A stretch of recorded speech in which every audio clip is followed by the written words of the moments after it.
We are already expecting this because there are two things. So number one, we're already entering into the base period where when the Ukraine-Russia war started. Second, the rate of increase in the price of food prices has already slowed down, and so therefore that is the main bulk of this particular good number or better number for our inflation rate.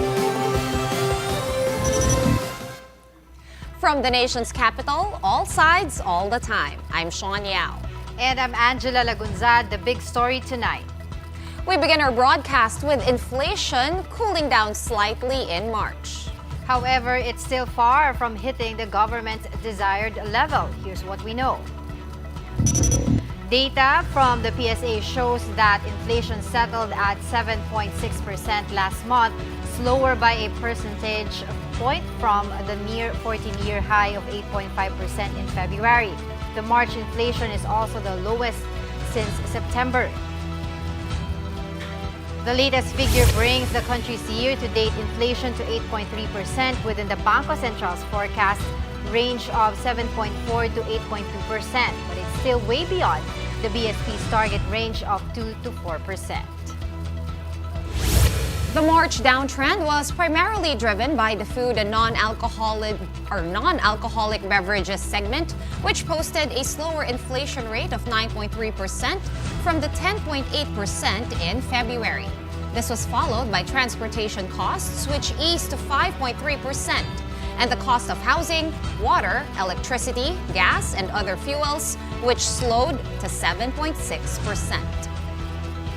In a statement, the BSP admits that the effect of food supply shortages on domestic prices remains a concern. They added that the impact of weaker than expected global economic recovery continues to be the primary factor that could dampen inflation. In response, the BSP says it will continue to adjust its monetary stance as necessary to prevent broader price pressures. The Bangko Sentral also continues to call for timely and effective implementation of non-monetary government measures to mitigate the impact of supply-side pressures on inflation. To talk to us more about the recent inflation figure, we have with us on the show Security Bank's Chief Economist, Robert Dan Roses. He is joining us via Zoom. Welcome to the big story, Dan. Dan, is the 7.6% March inflation within your bank's forecast range? Well, admittedly, it was a surprise. It was a downside surprise for everyone. We were expecting 8%. My range actually was around 7.7 up to 8.2. No? So it was a little bit below the lower range of our forecast. All right, Dan, one notable thing about the report of the PSA today, core inflation actually went up by 0.2% to 8% in March from 7.8% in February. What does this tell you? Well, core inflation is often considered a more stable measure of inflation because it excludes the volatile components that can fluctuate significantly in the short term. It's always sticky going down. It always lags the headlines acceleration. Current estimates show around 2 to 3 months. So, like what we saw today, or rather, the data from March, when core inflation surpasses headline inflation, that usually suggests that inflationary pressures remain broad-based and sticky. So that indicates an elevated near-term inflationary trend in the economy. Yeah, but having said that, do you see inflation dropping to government's target this year, or can you also say that that inflation has already peaked? Well, yeah, it's the base effect already kicking in. No?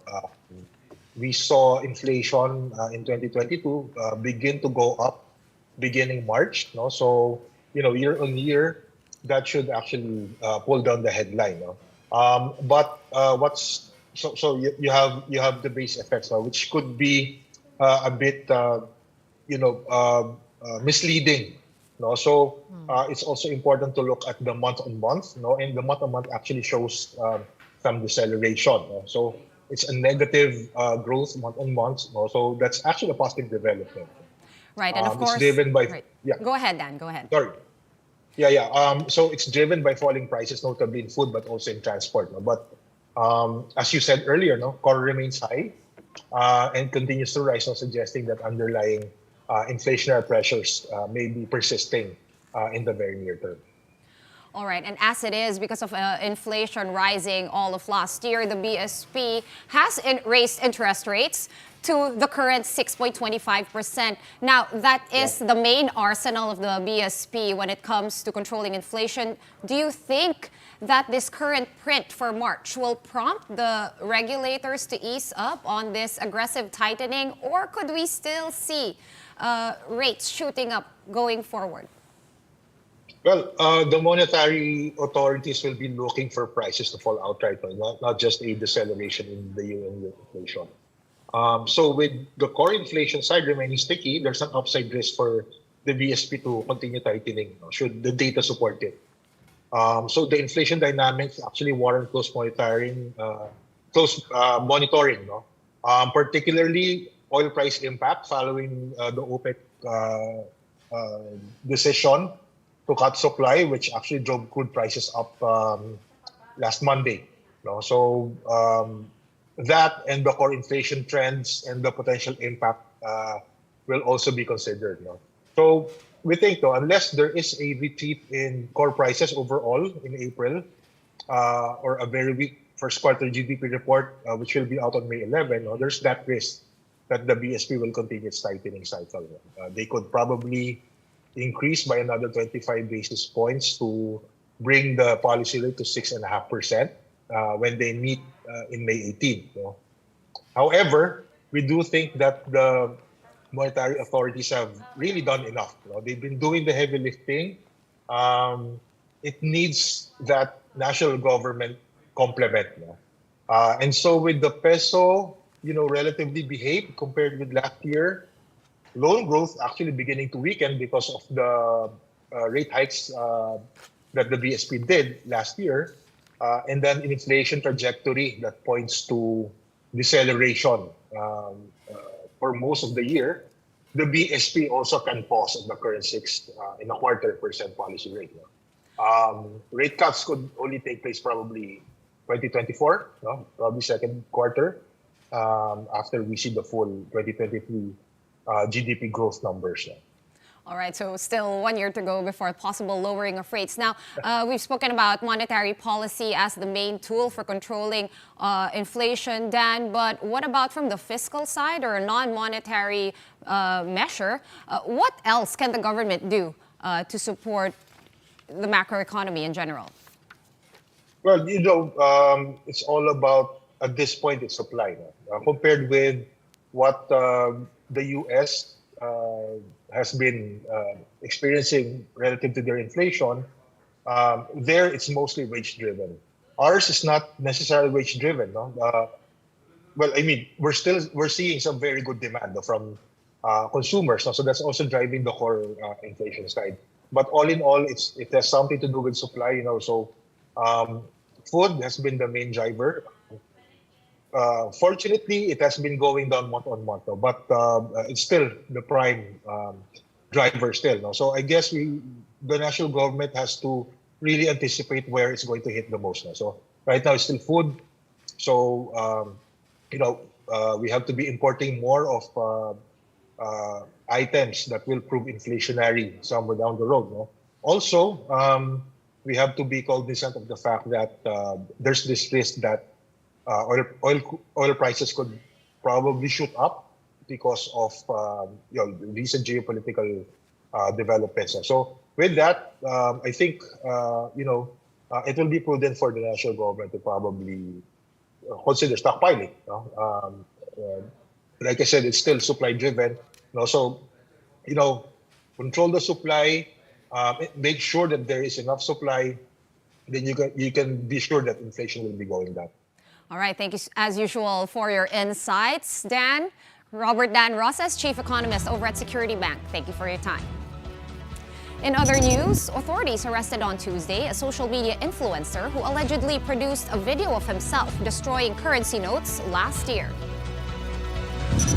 The PNP's anti-cybercrime group said they arrested 34-year-old Arnold Rojero at his home in Barangay Commonwealth.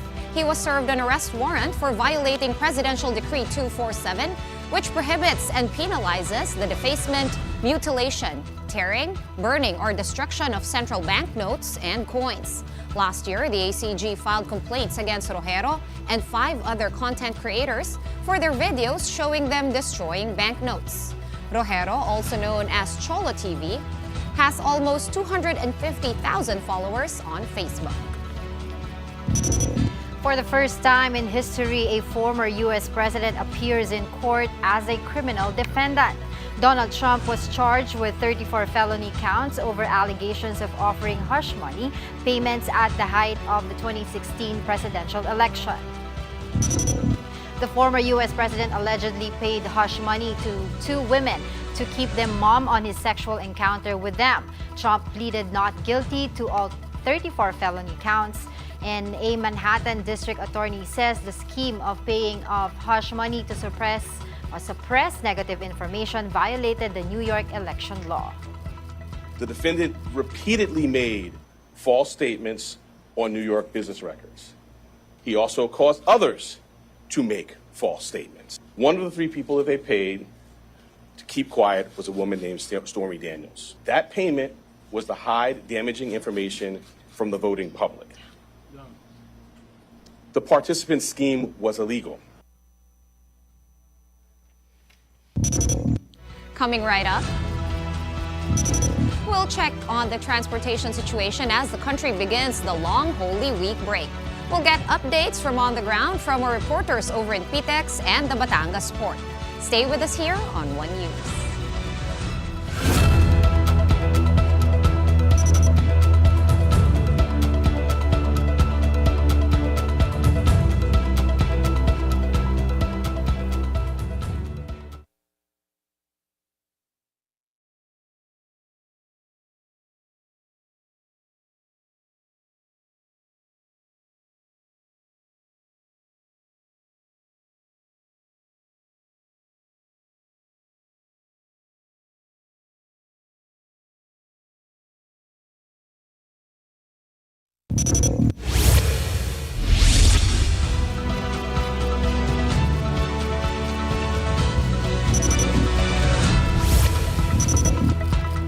You are still watching the big story here on One News. Passengers in Batangas Port are reportedly experiencing various delays this Holy Wednesday. Batangas Port is the jump-off point for travelers bound for nearby Mindoro and destinations in Visayas and Mindanao. Let's get the details from Juan Gualvez, who's reporting to us live from the Batangas Port for the details. Hi, Juan. How is it going over there? Are there any problems? Hi, Sean. More than 300 passengers were offloaded this morning due to a defective ship, and that was supposed to go to Calapan in Oriental Mindoro. Unfortunately, it encountered an engine or technical error this morning. While the passengers got a full refund, they were still upset since they had to go back in line to get another ticket for another trip due to this encounter of cancellation of travel or cancellation of trip. Right, Mon, what was reported by passengers? What were the causes for the delays? Is it not enough space? Did they not have tickets? Chance passengers? I'm sorry, Sean? Yes, Mon, I was asking what the reason was behind all these delays that were experienced by passengers. Well, actually, the delays that were experienced by the passengers were technically because of the long lines here in the terminal. And that is because of the limited manpower of the shipping lines or the shipping companies that entertain those passengers. That's why it ended with the long queues here in the Batangas Port, John. Mon, has the PPA been notified about this? If so, what did they have to say about the delay? Yes, they have been notified. They were actually dismayed as they were targeting a zero cancellation of trips all throughout this Holy Week break. And this canceled trip actually resulted to additional volume of passengers in the ticketing booth area that has been a challenge for them, not just for the terminal operator, but also of the shipping lines. All right, well, tomorrow, Mon, we're expecting, I think, more passengers for sure because it is Monday, Thursday. Did the PPA as well as the shipping line operators already address these delays and these issues that they encountered today and maybe even yesterday? Well, the shipping line operators or the shipping line companies are saying that they're doing their best in entertaining all their passengers as fast as they can. But because of the said volume, the PPA suggests of putting ambulant tellers from the shipping lines. And according to the PPA or the terminal operator, the shipping lines agreed to this. And we are expecting that by tomorrow, they will be deploying ambulant tellers as they are just asking for additional space in which the PPA will provide. All right, so if someone was to head over to the Batangas Port, Mon, what would be the number one tip you would give them? Well, trips here in Batangas Port is available or actually are available 24/7 even this coming Holy Thursday and Good Friday. Every 2 to 3 hours there are trips available for those going to Calapan in Oriental Mindoro and Abra de Ilog in Occidental Mindoro, while those traveling to Romblon, to Caticlan and Rojas City in Capiz have to wait for every 12 hours up to a day before booking a ticket here in Batangas Port. So better to check your schedule or check the schedules available in the shipping lines that you want to travel with in your long Holy Week break. Thank you so much for those updates and that tip. Mon Gualvez reporting to us live from the Batangas Port. From ports to terminals, passengers are also lining up over at the Parañaque Integrated Terminal Exchange as they look to go home to their provinces. Let's get more details on the situation. Marty Bautista is reporting to us live from PTEX. Marty, tell us what's happening there.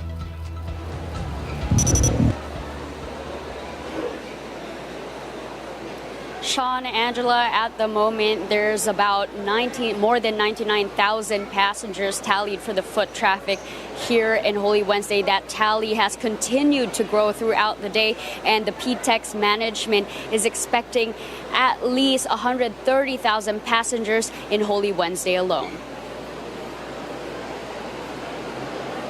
All right, were there any issues or complaints that you've encountered with some of the passengers over there at the PTEX with 130,000 people? I'm sure some issues have cropped up. The biggest problem here today for Holy Wednesday is still the lack of available tickets for the destination of Bicol. And second to Bicol is the 50% availability for tickets going en route to Davao. So many of the passengers who have actually arrived to PTEX to avail for tickets on site has had to turn away and try to get a ticket on another day. Apart from that, the lines have stacked up going into the gates for passengers to enter their buses. So there's really more people here compared to yesterday. Sean, Angela? Yes, I was wondering, are there more officials or personnel in PTEX given that passengers usually go home during Holy Wednesday? PTEX management has stacked up on ground personnel and security personnel here. As expected, more influx of passengers was going to arrive here for Holy Wednesday. So K9 units are available and security personnel are always roving around the areas. right, you mentioned earlier, Marty, that tickets going to Bicol already sold out, as well as I think to Davao. Is the PTEX as well as the bus lines looking to add perhaps more buses for specific routes or destinations given the high demand? Yes, you're definitely right. They've already added 36 bus units alone for Holy Wednesday en route to Bicol. They're still trying to work out more buses coming into the 50% availability for Davao. But PTEX is working, knowing the influx of passengers coming into the Holy Weekend. All right, thank you so much. That was Marty Bautista reporting live from PTEX. And a portion of Ortigas Avenue extension in Rizal will be closed to give way to the Alay Lakad 2023 event tomorrow, Holy Thursday. Starting at 5 p.m. tomorrow, motorists will be prohibited from passing through the portion of Ortigas Avenue extension in Cainta up to Katipunan Rotonda in Taytay. At 6 o'clock in the evening, the Alay Lakad will start from Tikling and will end at the Antipolo Cathedral. Devotees will walk up to 17 kilometers towards the church. This is the first Alay Lakad after more than 2 years of restrictions due to the COVID-19 pandemic. Right after the break, looking for a new place to visit while reflecting during this Holy Week. Check out this pilgrimage center in Batangas City dedicated to Mary, Mother of all Asia. More details on that when we return. Keep it here on One News.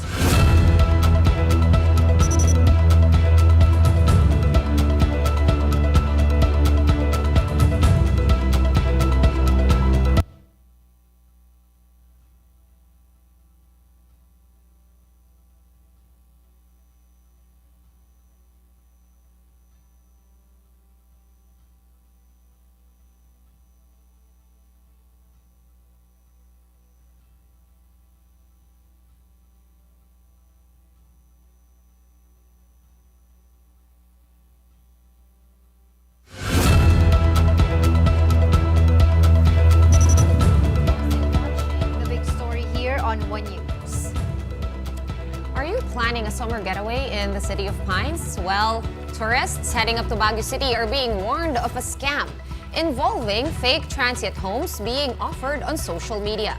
Michelle Giliang with the details.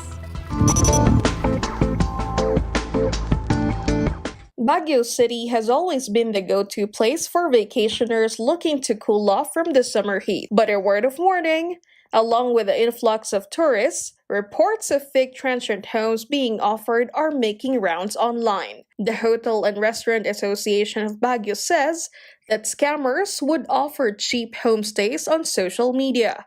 They would then charge reservation fees. It's only later on that guests would find out that the place they book does not exist.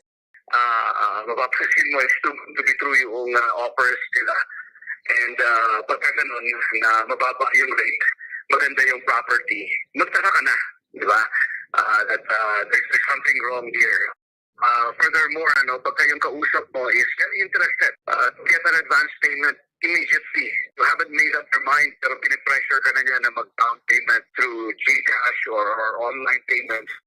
Legitimate owners of transient homes are also affected by the scam. Instead of gaining more customers, they now have to work double time to prove that they are a legitimate business. To help travelers verify if they are transacting with real transient home providers, they can visit Baguio City's travel assistant website. Kung kayo po ay naghahanap ng legitimate na matutuluyan, meron po tayong visita.baguio.gov.ph. Meron po tayo doong listahan ng mga legitimate po na accommodation establishments na most of them are DOT accredited at na-inspect po natin. Masaya po kaming sasagot kung meron po kayong katanungan tungkol sa accommodation establishment na kausap nyo. Maaari po silang tumawag anytime sa amin pong hotline. That's 446-2009. The city will also deploy tourism office volunteers to assist tourists and ensure a safe and scam-free Holy Week. Mobile journalist Michelle Giliang, We Are One News. Vehicle volume at the North Luzon Expressway is starting to get heavy as travelers rush to get home to their provinces in time for the long Holy Week weekend.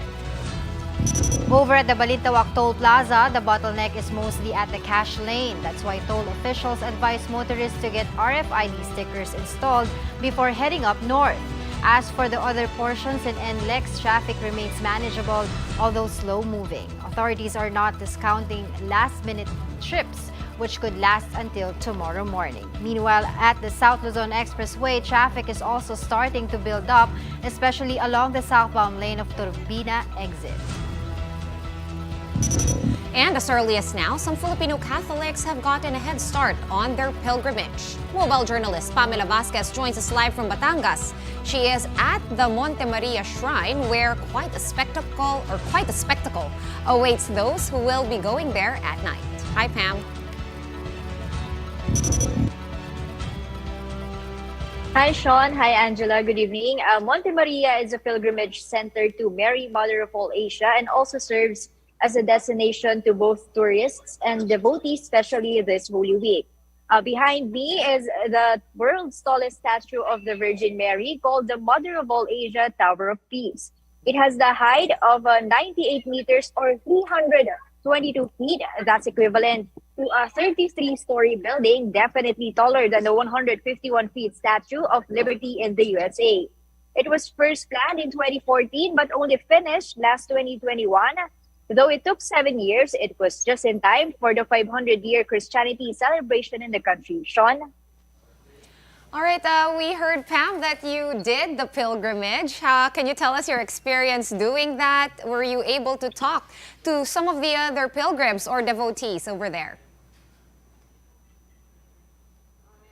Yes, Sean, even though there were many people earlier, mostly with extended families, like with kids, with siblings, lolo and lola, it was peaceful, it was quiet. And although if you want to get close to the foot of the statue, you will be definitely needing energy or exercise, because I haven't counted all the steps, but it was a lot and it was usually big steps. And most of the visitors we talked to earlier are from NCR and nearby provinces like Cavite and Laguna. And there was also a couple of women who we just passed by and gave us a rosary. Sean? Yes, Pam, what other activities are available there? Yes, Angela, there are stations of the cross here. There was also a 4 p.m. Mass earlier at the Santo Niño and St. John Paul II Chapel. And tomorrow, there will be another 4 p.m. Mass, and at 3 p.m. on Good Friday, there will be a veneration of the cross. And on Black Saturday, there will be an 8 p.m. Easter Vigil Mass. And on Easter Sunday, there will be 3 Masses. That would be 9 a.m., 11 a.m., and 4 p.m. Easter Sunday Mass. And on the meanwhile, on the 17th floor, there is a view deck overseeing the city, the Verde Island, and parts of Mindoro. Unfortunately, Angela and Sean, it is only exclusive for members of the center, but we weren't told further details regarding that. Okay, I had no idea that place had membership. And Pam, I also saw some motorcycles like driving away from behind you. Pam, what was going on there? There are riders that are going here as their last stop of their respective Visita Iglesia, and after